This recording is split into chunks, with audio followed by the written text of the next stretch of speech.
Në Galerinë e Artit Pamor Nikolet Vasia në Durrës është çelur ekspozita personale e artistes Emiona Stasi me titullin Ndjesi, kuruar nga Suzana Varvarica Kuka.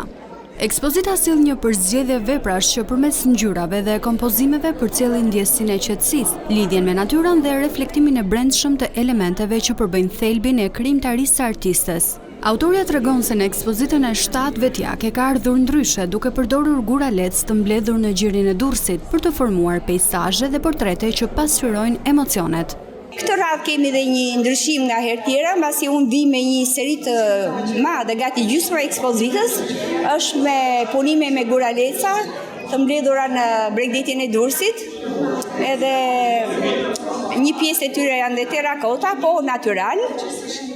Edhe me to kanë krijuar shumë kompozime, figura, portrete, edhe kam shprehur, kuptohet, me ndjesi, të gjitha ato që mua më kanë ngacmuar. Emiona Stasi ka një karrierë të gjatë në fushën e Artit Pamor, duke marrë pjesë prej vitit 1977 në mbi 50 ekspozita brenda dhe jashtë vendit. Punimet e saj gjenden në fondet e Galerisë Kombëtare të Arteve të Galerisë së Durrësit, si dhe në koleksionet të ndryshme private brenda e jashtë vendit. Ekspozita Ndjesi do të qëndrojë e hapur deri më 26 tetor.